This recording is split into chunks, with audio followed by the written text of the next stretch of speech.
बिस्मिल्लाहिर्रहमानिर्रहीम। आज बड़े एक अहम मौजू पर आप सब बच्चों के सामने मैं हाज़िर हुआ हूँ। मौजू आप देख ही सकते हैं कि क्या मौजू है जिसके ऊपर आज बात करूँगा मैं। सबसे पहले तो हमने ये देखना है कि और मैंने बताना है आपको कि दरख्वास्त और ख़त लिखने के क्या क्या रूल्स हैं, क्या क्या तरीके हैं, वो मैं आपको आज बताऊँगा। आप मेहरबानी करें कि वीडियो को पूरी देखें ताकि आपको बात समझ में आ जाए। अगर बीच में स्किप कर देंगे तो बात समझ में नहीं आएगी और आप फिर गलतियां करेंगे।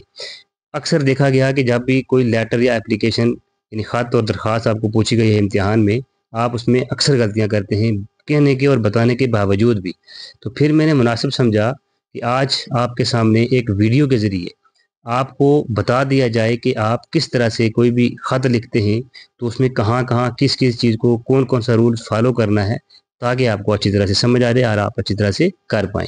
सबसे पहले आप देखें कि एक ख़त लिखने का जो तरीका है वो बिल्कुल आपकी स्क्रीन के ऊपर है, बिल्कुल आप देख सकते हैं।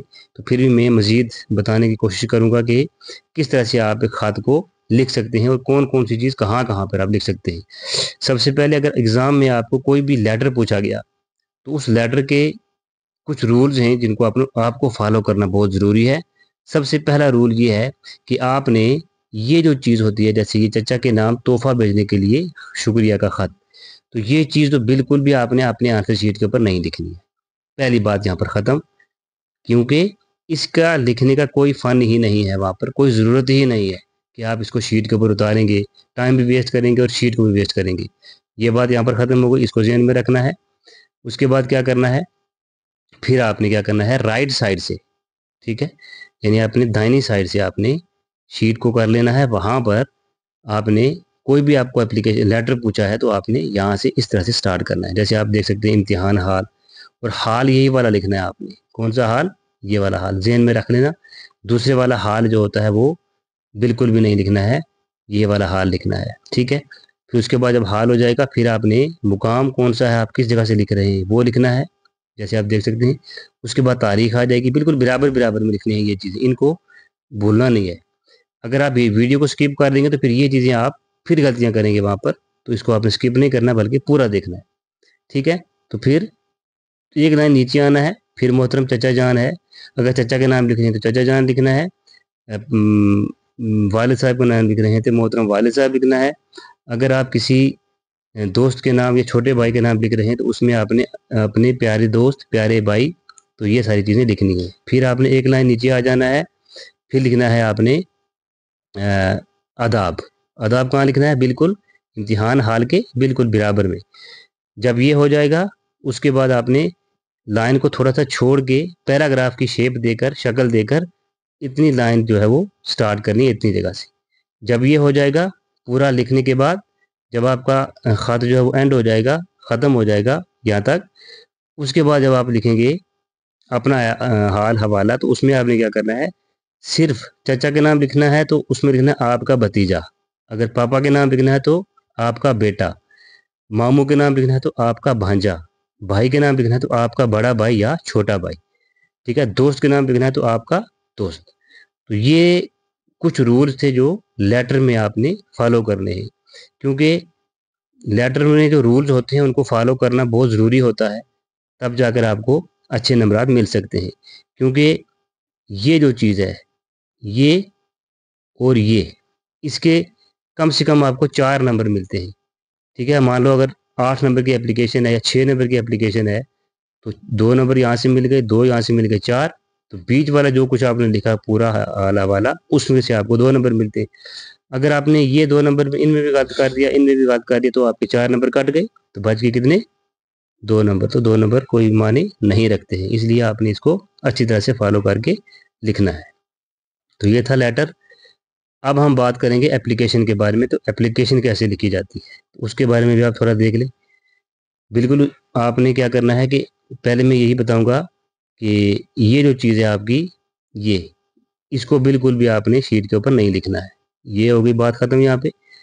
उसके बाद फिर जब आप प्रिंसिपल साहब के नाम या तो दोस्ताना मैच करवाने के लिए लिखेंगे जैसे यहाँ पर दी गई है, यहाँ पर एक्सकर्शन पे जाने के लिए लिखेंगे, या फिर क्या करेंगे कि अपने सेक्शन को तब्दील करवाने के लिए, یا جرمانہ معاف یا فیس معاف یا ڈسچارج سرٹیفکیٹ یا بیمار ہونے پر چھٹی کی درخواست یا بھائی کی شادی پر چھٹی کی درخواست.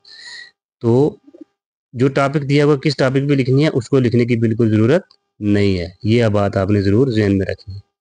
ٹھیک ہے. اس کے بعد بخدمت جناب پرنسپل صاحب یہیں سے آپ نے اسی طرح لکھنا جیسے یہاں پر لکھا ہوا ہے تاکہ کوئی غلطی نہ ہو. دھیان سے دیکھ لیں. جب یہ ہو جائے گا پھر جناب عالی کہاں لکھنا ہے آپ نے؟ بس اتنا سا گیپ رکھ لینا ہے. یہ ذہن میں رکھ کے وہاں سے جناب عالی لکھنا ہے. پھر جب آپ جس موضوع پہ اپلیکیشن لکھ رہے ہیں وہ آپ نے دیکھ لینا بخدمت اور گزارش بالکل برابر ہونی چاہیے. یعنی یہاں پر بھی آپ نے ایک پیراگراف دینا ہے. اتنی کاپی کو جو بھی شیٹ جس پر آپ لکھ رہے ہوں گے اتنا اس کو چھوڑ دینا ہے. پھر یہ سارا لکھنے کے بعد آپ نے کیا کرنا ہے؟ جب یہ آپ کا پورا ہو جائے گا مان لو ایک پیراگراف میں آپ نے کچھ لکھا یہاں تک یہ ختم ہو گیا. اب جب دوسرا پیراگراف آپ سٹارٹ کریں گے تو اس میں بھی آپ نے کیا کرنا ہے؟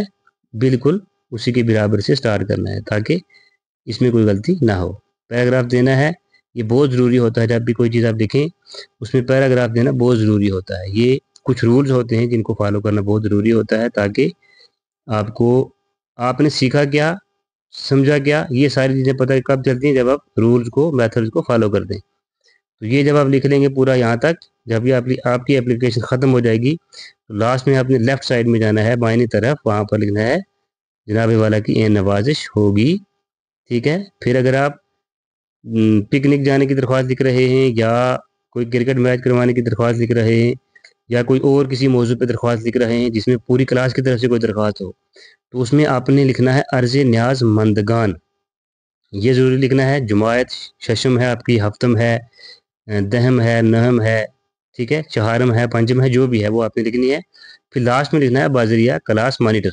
یہ بہت ضروری ہوتا ہے لکھنا کیونکہ آپ کیا کرتے ہیں کہ اگر آپ اپنے طرف سے درخواست لکھیں گے اس میں تو آپ نے اپنا نام رول نمبر کلاس مینشن کرنی ہے لیکن اگر پوری کلاس کی طرف سے لکھنی ہے تو اس میں آپ نے صرف اپنی کلاس کو مینشن کرنا ہے, عرض نیاز مندگان لکھنا ہے اور اپنا نام اپنا رول نمبر اس میں بالکل نہیں لکھنا ہے اور لاسٹ میں بازریہ کلاس مانیٹر ضرور لکھنا ہے. جب یہ ہو جائے گا اس کے بعد دائنی سائڈ میں آپ نے رائٹ سائڈ میں آپ نے جو یہ تاریخ لکھ دینی ہے. تو اس طرح سے آپ کی اپلیکیشن پوری ہو جائے گی. تو یہ ویڈیو مجھے امید ہے آپ کے لیے کچھ فائدہ مند ثابت ہوگی. اگر آپ اچھی طرح سے اس کو دیکھیں گے, اگر آپ نے دیکھ لیا اچھی طرح سے تو آپ ضرور کچھ نہ کچھ اس سے سیکھیں گے. تو بس آج کے لیے اتنا ہی. اچھی طرح سے پریپیئر کریں. جو بھی آپ کو امتحان میں ہوگا اس کو بہترین طریقے سے لکھیں. باقی اپنا خیال رکھیں. اللہ حافظ.